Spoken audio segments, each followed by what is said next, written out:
guys! Joyce with Bartolome here. So for today's video, let's do another sit-down vlog because I'll be doing a chika time for you guys. Because I think may mga nakakapansin na and I think it's time for me to share it with you kasi ito naman talaga ang dream natin from way back pa. So let me give you a brief background kung mabigay ko rin sa inyo yung snippet ng ating playback ng ating 2021 self. Ang sabi ko kasi, 'di ba? Bakit nga ba ako nandito sa YouTube? So, sabi ko, hindi ko rin alam. Pero ang alam ko lang is matagal ko na 'tong gustong gawin. So, ito na nga ang biggest announcement for this year, guys. So, I already left my corporate job. Hey guys! Joyce with Bartolome here. So for today, good morning people. Today is the day that the Lord has made. So guys, So guys, for today, it's a milestone for me. Cause I think ito yung day na matutupad na ang aking mga dreams. Ang aking dream na maging isang trophy wife. Yan guys, because today I'll be filing my resignation sa aking corporate job. Ayan. As you know guys, I've been juggling life with my corporate job, my businesses, and ayun na po, dumating na po ang araw na kailangan na po nating mag-let go ng isa para naman i-prioritize ang ating sarili. Kasi guys, isang dahilan doon is that kulang na tayo sa tulog. Ayan talaga. Ang craving ko po for 2025 ay ang mahabang tulog. So, ayan guys. Yan lang. Gusto ko na i-document to given na itong vlog natin ay diary ko. And I'll be sharing with you the reasons why. Ano yung mga factors para dumating tayo sa araw na ito. Pero syempre mag-render pa tayo till the end of this month. So, ayan. Tingnan natin kung anong mga papasok sa vlog na ito. Pero for sure, I'll be sharing with you kasi syempre hindi naman ito biglaan na decision. Of course, in-assess yan, nag-consult tayo sa mga mentors natin, nag-consult tayo sa asawa natin. Asawa ko lang, hindi nyo asawa. Ako lang. So, ayan, siguro gawa tayo ng diary on Joyce Bartolome signing off her corporate job. So, kilig na kilig ako. Guys, nagpapaalam na tayo sa ating mga corporate accounts. So, ayan. Ito si Miss Winnie. Hello! Hello po! Nakakasad. Sad ako. Hindi ngayon. Wala na akong kilala na vlogger. Alis sa shop. Hindi. Nakilala pa rin tayo. So, yun. Thank you po so Thank you. Ayan, sama ko to sa Oo, sama tayo sa travel. Ayan. Yes. Si mami mo. Oo. Hi, mom. Ay, mom yan.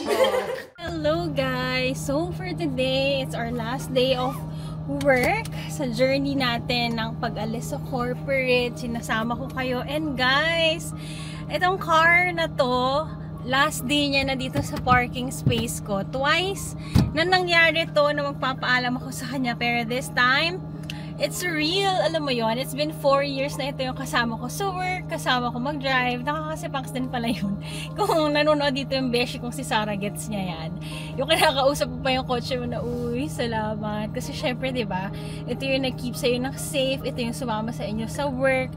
So yan, parang friend mo rin pala ang kotse mo. May name siya. Siya si Snow. So ayan, I need to bid goodbye to Snow today.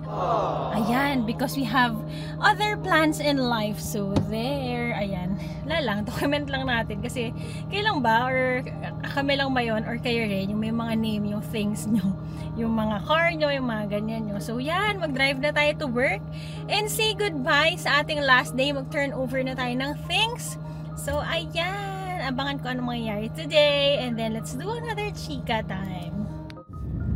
I found my fortress in you and my soul is anchored with you. My resting place is in your name, forever safe. Shocks, naku ko si Punks pala guys. Ano ba yan? Document lang natin kasi Nagpa-flashback. Shucks, ito palang kotse na to yung kasama ko from malungkot ako hanggang naging masaya ako sa life. Shucks! Ano ba yan? Yan. Ito pala ang bestie ko. Siya ang kasama ko sa TikTok. Nung nag-boom yung TikTok. Nung nag-settle down ako and all. So, yan. Thank you, Snow.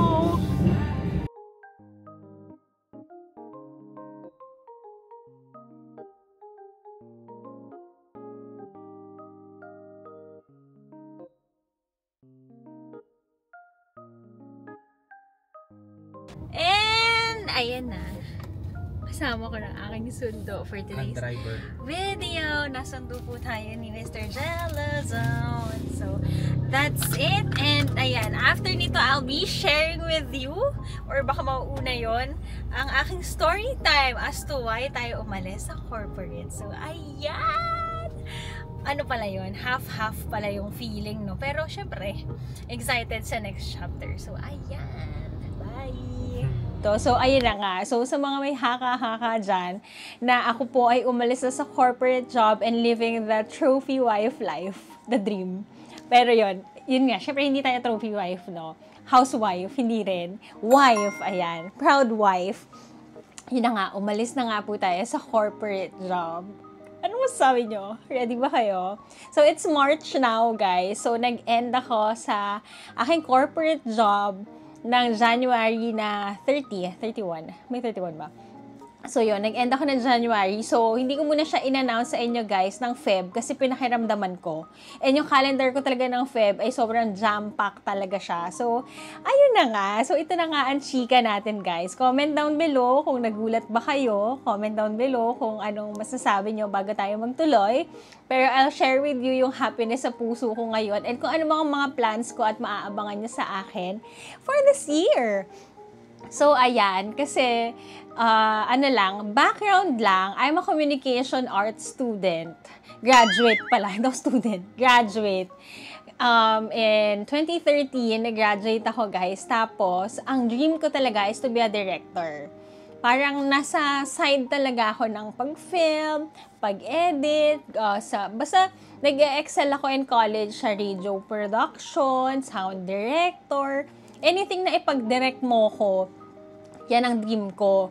So, in 2013, 2 months after ko nakapag-graduate, guys, nakapag-land ako sa job ng media, entertainment. So, nachika ko na yata sa inyo briefly before. So, I was part of Eat Bulaga. Eat Bulaga pata under tape.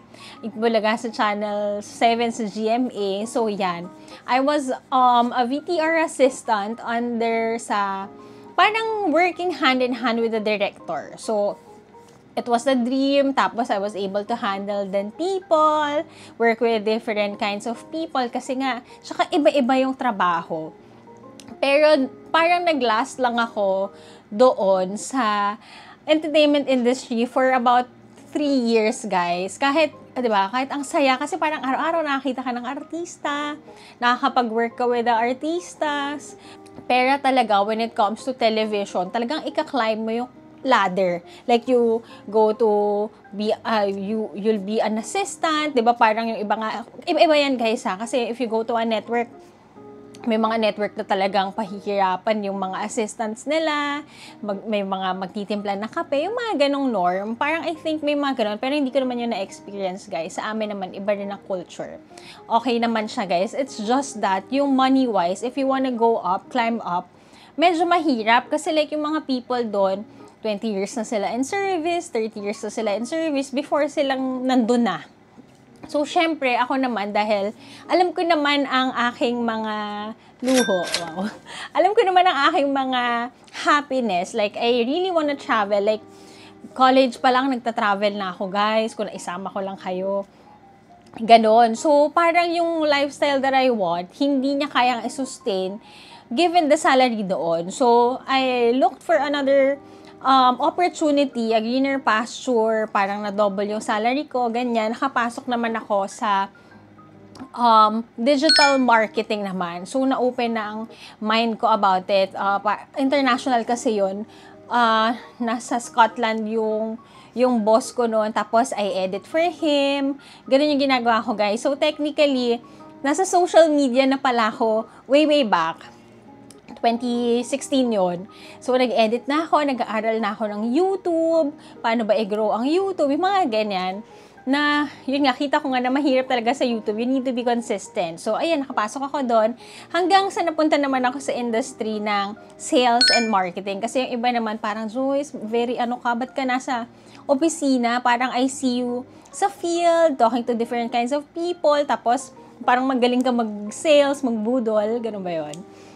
So, yan. So, napunta naman ako sa sales / parang marketing din for 8 years. So, yun na. Ito na yung inabutan yung ira ko. So, yun lang naman yata yung pinasukan ko. Tapos, sa mga sumusubaybay, sa mga nakanood din ng TikTok ko, guys, I know na alam nyo na parang nag-resign na ako from my company. Tapos, lumipat ako for 1 week lang. Yun, may ganung moment, guys. Parang 3 years ago na, bilis no, na parang nag-resign ako, tapos bumalik ako sa company for the reason na iba siya. Parang very healthy ang environment with the group na saan ako nakabelong nung mga panahon na yon. So, ito na nga. Alam niyo naman guys na me naman talaga, ewan ko ba, parang gusto ko laging may ginagawa sa buhay. Ano naman, since college talaga, nagbe-business na ako guys. So, even yung mga classmates ko, parang hindi nila ako nakikita na magsistick talaga to corporate. Parang sila, Joyce, businesswoman ka talaga, ganun. Kasi, yun nga, nakwento ko na rin sa mga before na vlogs natin. Kunyari, gusto ko mag-Boracay nung college ako, magtitinda ako ng bags, yung mga ganun, magka-copyright ako, basta kung anong diskarte para ma-earn ko yung, kasi syempre hindi naman tayo galing sa old money na pamilya. So, kailangan mong i-work yung mga gusto mo sa buhay. So, yon, back in college pa, nagne-negosyo na talaga ako. Tapos, yan, kung mga naka-follow naman kayo, alam nyo yan, babenta ako ng pre-love ko, nag-storage joys ako ng pandemic, may mga ganun, may mga kung ano-ano, nagpapasabay ako, hindi ako nahihiya magbenta kasi guys, ako natutunan ko, bilang sa sales, pag nasa sales ka, kaya mo na lahat. Kasi bakit? You can deal with different kind of people, yung mga ganun, parang, hindi naman, walang hiya, pero hindi tayo nahihiya. Yung ganun, basta ako, if marunong ka mag-sales, parang kaya mo na lahat. So, ito na. Siyempre, sa deep inside, andun pa rin. Kaya nag-YouTube ako. In 2021, finally, guys, diba? Parang hindi ko alam yung direction ko noon, ano bang gagawin ko talaga. Pero kasi ang puso ko ay nasa traveling, guys. Doing content, showing you kung ano ba ang buhay. Wow, buhay. Gusto ko lang kayong kausap, in short. So, ayan, I think nag-thrive naman siya in 2021. Tapos, nung kinasal kami, nagkaroon din ng opportunity to be a content creator ako for weddings. Ayun na. So, in 2024, guys, kung naka-follow kayo sa Instagram, kung makikita nyo rin, parang yung mga taong minsan nagtatanong sa akin, paano mo na-juggle yung life? Kasi, open naman ako sa inyo, guys. You see me doing business, doing pasabay when I travel, and then I do content creation for brands, may mga ganyan pa tayong post. Tapos, I do pa wedding content creation since 2023, 2025 na. So, yun guys, akala ko, nung ikakasal kasi kami, technically, yung content creation, POV lens, kung hindi nyo pa alam, lagi kong nababanggit naman yan. Ano na siya, parang sa isip ko noon, pandagdag ko lang siya sa wedding. Tapos parang feeling ko rin, it's just a trend. Kasi nga guys, parang kahit nga si Jello guys, hindi siya unang naniwala sa business na yun. Kasi sabi ko, kasi since nag-vlog ako, gusto ko mag-create din ng content during my wedding. Sabi ko, kung ako gusto kong makita yung BTS ng wedding ko, baka may mga gusto rin. Yun ang reason kaya nabuo ang aking babying POV lens. Ayun, share ko lang sa inyo para matahi natin kung paano nga ako nakaalis. So, from June 2023, guys, hindi na nag-stop ang pagiging content creator ko. Along with my corporate job, along with our business na Airbnb, along with the content that I do for brands. So, alam mo yun, may ganong era pala ng buhay mo na yung 24 hours, hindi siya sapat. So, dumating tayo na 2023, nakikita nyo, 2024, sobrang nag-active tayo to travel kasi may chance to travel. So, during the weekends, along with the holidays, or talagang kung makakapag-leave ako, magli-leave talaga ako para mag-travel. Kasi yun yung time ko maghinga and mag-bonding with Jello, my husband. So yun guys, kaya nga lang, parang yung health ko in 2024, parang syempre hindi natin siya na-prioritize, no? Parang hindi ako consistent nakapag-cycling, hindi ako consistent nakapag-pilates, may running, may swimming, may mga time lang. Lalo na kapag parang nagkakasakit na ako, doon ko lang nakita pag medyo lumalaki na ako, doon ko lang siya binibigyan ng pansin. Tapos guys, ang pinaka naging alarming na siya towards the end of the year, yun nga, may mga changes din kasing nangyari sa office and parang hindi na siya naging healthy for me. So, along with a very busy schedule ko na, guys, to be transparent, ang nagiging tulog ko na lang, kung itatanong nyo, Joyce, paano mo na-juggle? Guys, hindi na ako natutulog. So, like for example, kasi paano ba yung content creation or for POV Lens? I'll go to a wedding on Saturdays, on Sundays. Tapos, guys, mag-i-edit pa ako noon. So, like for example, ang wedding kasi mahaba siya, guys. Sa mga hindi familiar or hindi pa kinakasal, guys, kunyari ang wedding mo, 2 p.m. ka sa church maglalakad. Pero guys, as early as 7 a.m., 9 a.m., nagpo-photoshoot na yan, nagme-makeup na yan, nandun na ako. Tapos, uuwi ako, guys, after party. So, like, I drive pa, for example, kasi most of my clients are in Tagaytay. Magta-drive ako 5 a.m. Tapos uuwi ako guys ng 1 a.m. ako darating. Tapos pagdating ko sa bahay, syempre may deliverables pa ako dun sa clients ko. So minsan, natutulog ako ng 3, ng 4. Tapos kailangan kong gumising the next day for my day job na 8 naman ang pasok. So, di ba? Kumputin nyo, asa ng tulog. So yun guys, parang mas matagal pa ako nagsistay sa sofa na to kaysa matulog sa kama namin. Ganon siya. At alam din ng mga office mates ko yan. Kasi I was handling a team sa corporate. So, alam na nila yan na lang tulog to. Ito, paano ba natutulog to? Ganon lagi. Lahat, ang dami na nagsasabi na, paano ka natutulog? So, parang ako, yun din ang question ko, paano ako natutulog? So, hindi naging sustainable yung lifestyle na yun, guys. 'Di ba? Sabi nga nila, ang dami mong pera, pero kapag tinamaan ang health mo, mas kulang pa yung ine-earn mo than yun, then kulangan yung ine-earn mo kasi nga yung health mo naman ang babayaran mo naman yung health mo kapag nagkasakit ka. So, ganon. So, dumating yung time parang kakasakit, lagi nagkakasipon, wala talagang tulog. Buti naman guys, ako kasi hindi naman ako nagkakape. Kaya ko, yung parang yung katawan ko, kaya niya. Parang nasanay na siya na 2 hanggang 4 hours, longest na yon, 4 hours na tulog. Okay na ako doon. Na kaya ko, ewan ko kung saan ko kinukuha energy. So yon, kaya ko siya guys. Kaya nga lang, alam mo yung, ako kasi, alam ko, ang mental health ko is strong. Pero may effect din pala yun sa katawan. So kung mare-remember nyo guys, when we flew to Taiwan in December, nasabi ko sa inyo na na-emergency ako guys. Ito na, naging turning point talaga ng life. Kasi nga, nagkaroon ng changes sa office namin, management and all. Tapos, alam mo yung, ano na siya, parang you go to office, hindi ka na happy, hindi ka na motivated guys. Maybe because may changes in management or like, I think hindi ka na nasa tamang lugar sa mga panahon. Kasi ako guys, kapag hindi kayo same ng principles, hindi kayo same ng work ethics, talagang parang ako, I think this is not the perfect venue for me. So, dumating siya doon. So, nung nagtuloy-tuloy ang stress sa office namin, yun, kasi nga nag-handle ako ng tao, may changes pa sa paligid, yun na, parang hindi ko alam na na-absorb siya ng katawan ko up until nung araw na nag-Taiwan kami.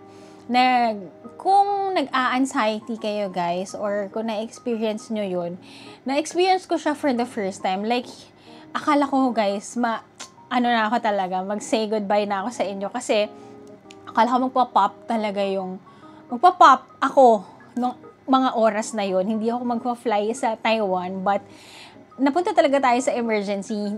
Yun, kung hindi nyo pa napapanood, pero yun, may nangyari ganong instance ng December. So, yun na, ang naging turning point sa akin na baka kasi kulang ako sa tulog, kulang ako sa pahinga, hindi na healthy yung environment for me. Nagre-react pala ang katawan natin, guys. Very grateful that time na kahit wag na akong bumili ng bag, ganong feeling, pero bumili pa rin tayo. So, pasensya na. Pero yun nga, guys, parang ang naging factor lang talaga. Parang, nagjo-juggle ako ng work, akala ko kaya ng katawan ko. Parang, ang masasabi ko guys, sobrang powerful pala ng mind natin, ng brain natin. Kasi, kaya ng katawan, pero kapag yung isip mo pala, parang toxic na yung mind mo, hindi na healthy yung paligid, lagi ka na lang nagagalit, lagi kang, alam mo yun, walang tulog, plus nagagalit, plus nasa-stress sa ginagawa, hindi ka masaya, magre-react pala yung katawan natin. Yun. Hindi man ako expert sa sa field na yan, pero personally, ganun yung naging effect sa akin. So, during our Taiwan trip, kailangan ko nang mag-decide kung ano ba talaga, kasi kung tulog lang, kung yung trabaho sabay-sabay lang, kinakaya pa. Pero kapag hindi, parang nasa toxic environment ka na pala, hindi siya mag-work for me. So, end of the day, choose your happiness, guys. Wow. Kumutera na naman tayo ng taon. Yun ang natutunan ko before I leave my corporate job. Syempre, guys, hindi naman siya like, hindi siya because of emotions. Kasi na-try ko na yun, mag-resign because of emotions. But this time, very kalmado talaga ako na ayokong masira yung health ko. I'll choose me this time. Kahit na, syempre, hindi mo alam kung ano bang next. Kasi nga, hindi ko na balak mag-corporate. Magfo-focus na lang ako sa business, pero yun. So, yun. What are the factors bakit ako umalis sa corporate? One is yung pag-juggle sa work. Yun nga, kasi nga, I've been doing so many things, as in so many things na hindi nakasya yung 24/7.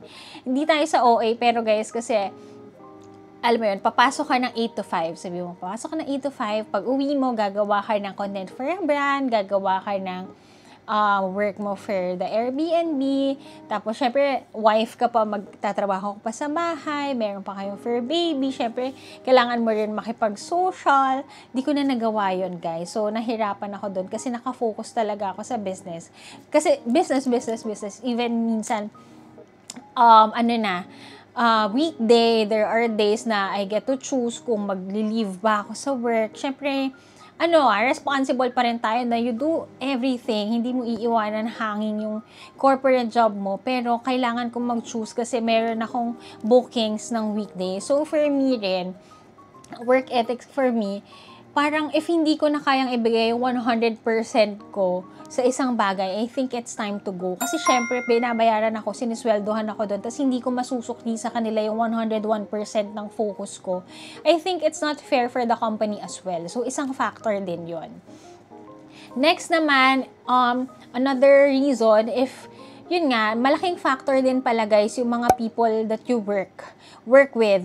Ayun, kapag, alam mo yun, kasi parang dati, parang sila pang ginagawa mo sa corporate, kasi parang mas malaki naman ang susweldohin mo if you focus on your business. Pero kasi guys, if you're working with a happy environment, like, nag-grow kayo ng mga kasama mo sa trabaho, okay kayo sa araw-araw, nakangiti kayong magtrabaho, hindi, kahit gano'ng kahirap yung trabaho guys, hindi mo siya mararamdaman. Kasi, alam mo yun, parang you get to share yung hirap with other people, you grow with them, you teach them, you guide them, yun. Kasi nga ako, ako as a manager, nag-handle ako ng people. Alam mo yun, yun sa akin na parang nagsistay ako because of the people, not because of the salary, not because of the company, gano'n na siya. Pero yun nga, nung nagka-restructure, yun na, may factor din pala siya. Kasi kapag hindi mo 100% okay ang environment, may factor din pala talaga siya. So, yun nga, another thing kung bakit ako umalis sa corporate is health. Health talaga guys. Kasi nga, hindi na ako natutulog, no? Diba, ang daming mga sleep advocate, tapos hindi ako natutulog. Paano magre-regenerate ang, alam mo yun, yung energy kung hindi tayo matutulog? And then next, yun na nga guys, another factor is that, kung iwi-weigh ko siya, kung paano ko ba i-spend yung 24/7 ko guys, kung magsistay ba ako sa corporate, alam mo yon, with the stress and all, hindi ba kaya yon kapag nag-business ako ng full-time? So, yun. Ayun siya guys. Ang ano lang dito, ano bang gusto ko sabihin?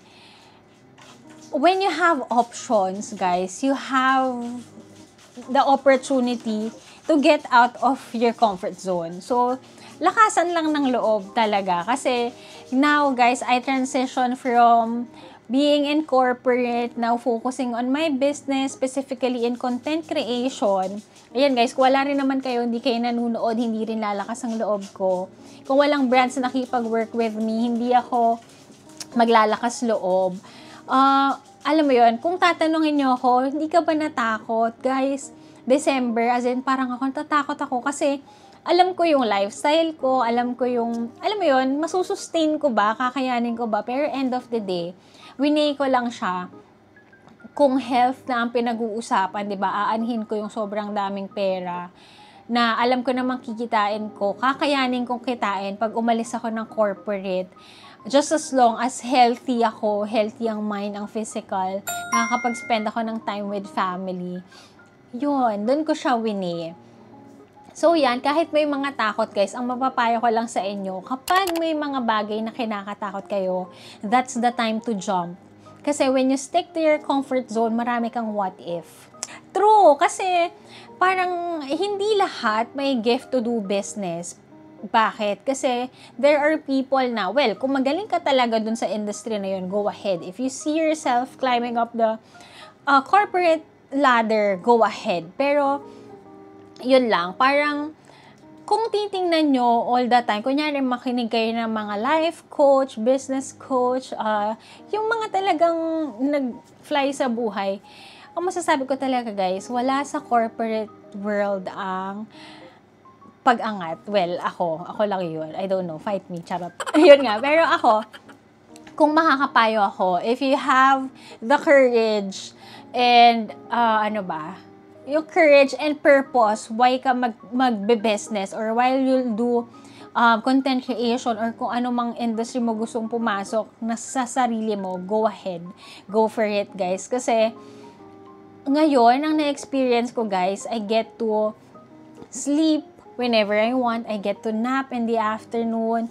Kaya ko makipaglaro kay Aki. Kaya kong sunduin si Jello sa mga ganap niya. Yung mga ganon. There are things, of course, na hindi tayo sanay, like me, sabi ko nga parang it's been 8 years na hindi ako nagbabayad ng kotse at hindi ako nagbabayad ng gas kasi may company car and may fleet card ako.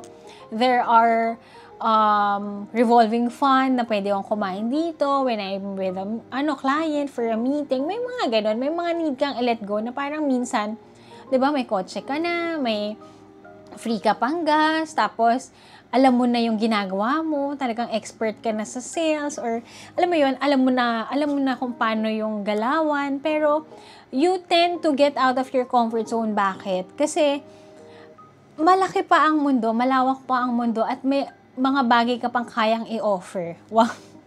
Yun lang naman ang sa akin, kasi nakita ko yung purpose ko doing content, like talking to you guys, parang yung iba, shopping ka lang ng shopping, pero parang ako, gusto ko yung parang companion nyo ako, papasyal kami, kasama kayo, mag-shopping tayo sabay-sabay, kung yan din ang hilig nyo.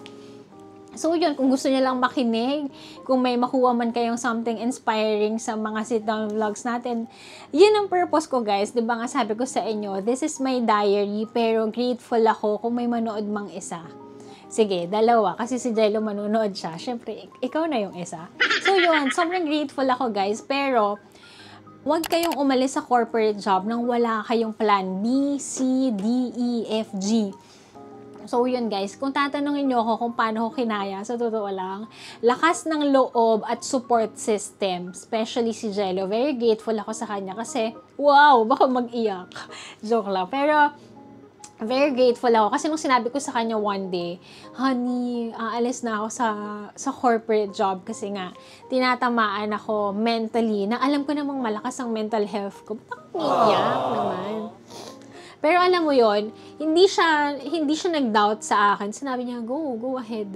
Kasi kung makakakain ka, papakainin niya daw ako, or like may bahay naman kami, nakaipon naman din kami, prioritize mo lang ang health.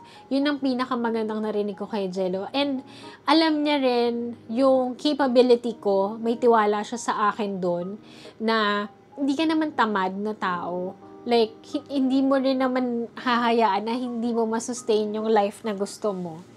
So, yun. And we have family and friends who supported also, na parang na hindi ko pala alam na kailangan pala nila ako to be a consultant of their business, working with yung mga people around me before na to work with their businesses, yung mga ganun guys, na parang minsan kasi nasa stock tayo kung saan tayo komportable. Hindi natin nakikita yung outside the box na mas may kaya ka pa. Wow! So, yun. So, for me now, ayan po ang ganap natin. Sabi ko nga sa inyo, kailangan yun ng plan A, B, C, D, E, F, G. So, ako, guys, hindi naman ako umalis ng corporate job nang yun lang ang source of income ko. Sabi ko nga sa inyo, natutunan ko during the pandemic kasi ako, guys, na-experience kong ma-retrench. Tapos, hindi ko alam kung anong plans at sobrang iyak ko nun dahil hindi ko alam kung saan ako kukuha ng pambuhay. Kasi, yun lang ang source of income ko. So, wala akong option. I'll stay kung saan na lang ako pwede. Pero now, ang tinuturo ko sa inyo, when you have the option na, or like you have the means to get out, yun nga, mag-emergency fund kayo, mag-save kayo. Yan, ibang topic naman yun. Comment down below kung gusto nyo malaman.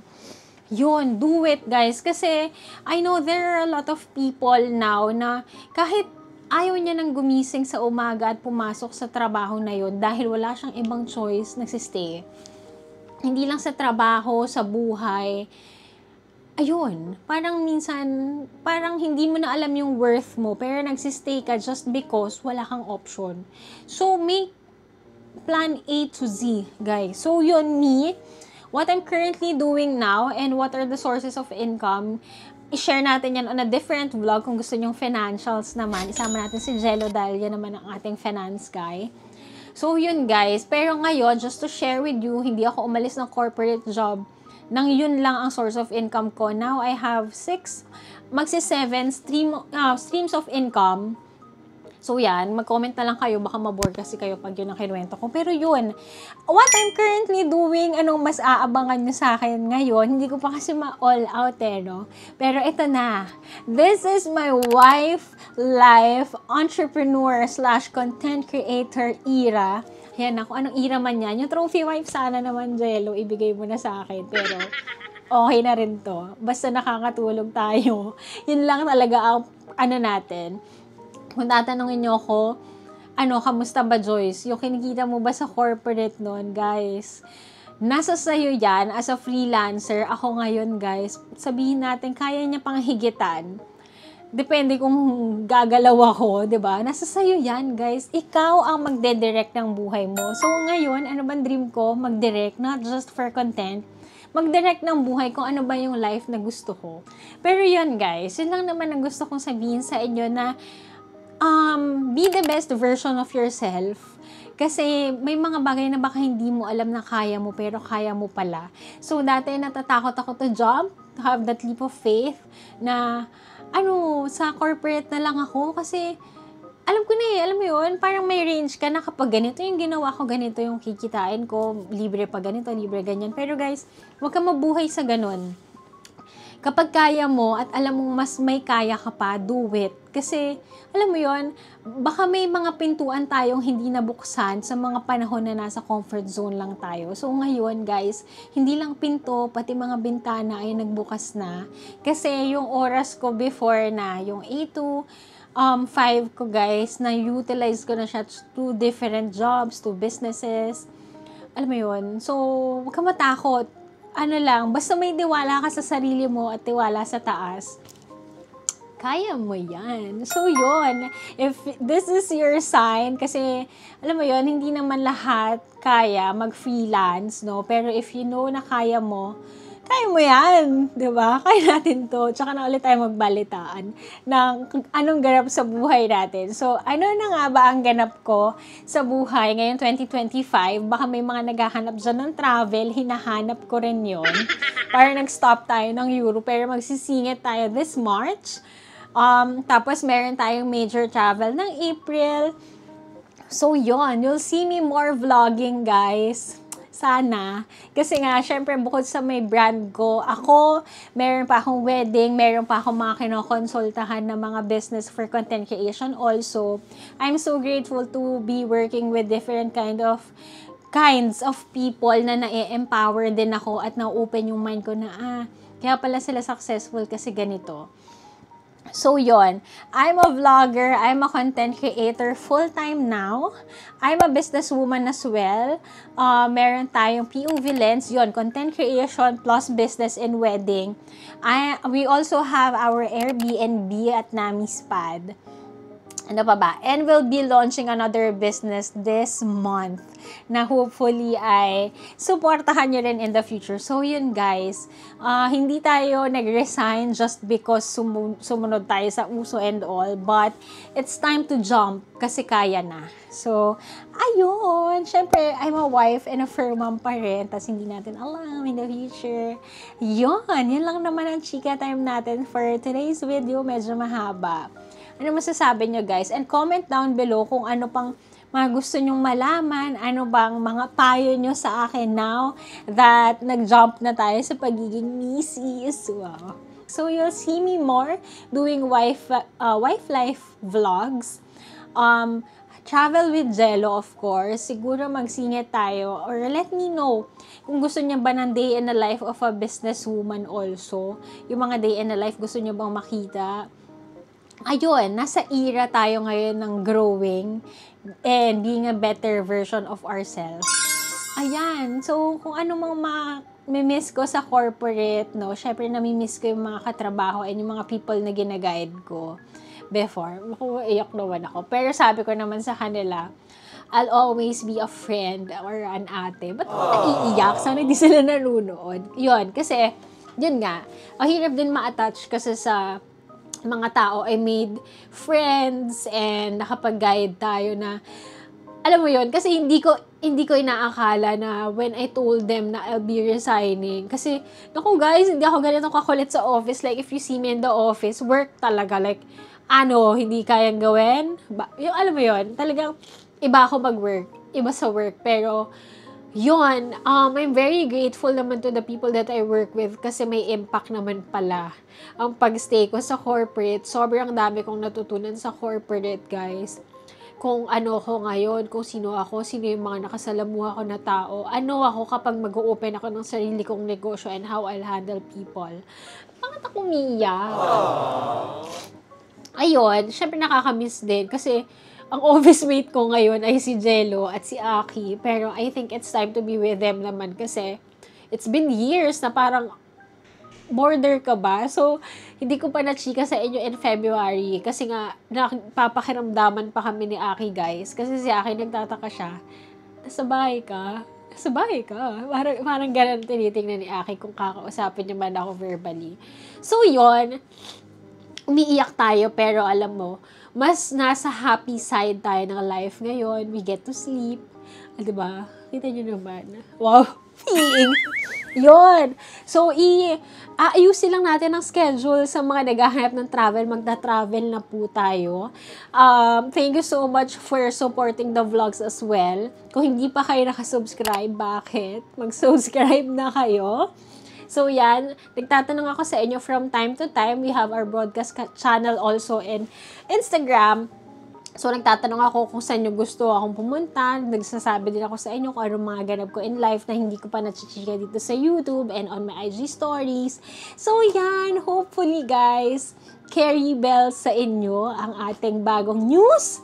Ayan. So, kung sign mo ay mag-resign na, Mag-resign ka kapag na-checkan mo na lahat ng checklist. May emergency fund, may savings ka, may A to Z kang plan sa buhay mo. So, yan. Kung sino man gustong makarinig yan today, please give it a thumbs up. Like nyo na yan. Comment down below, adya or fighting if naniniwala kayo na growing tayo this 2025. At comment nyo na rin kung saan yung mga gustong makita ang The Bartolomes kasi magta-travel pa rin tayo syempre. And yun, kung naghahanap kayo ng content creator for your businesses, your brands, or kailangan nyo ng face, I'm here. So yan, thank you so much for watching. So sa mga nakikita ko rin, during events, hello po. Thank you so much for saying hi as well. Nakakakilig na parang nakikita tayo in person. So, yan lang. Yan lang naman ang ating chika for today's video. Nagulat ka ba?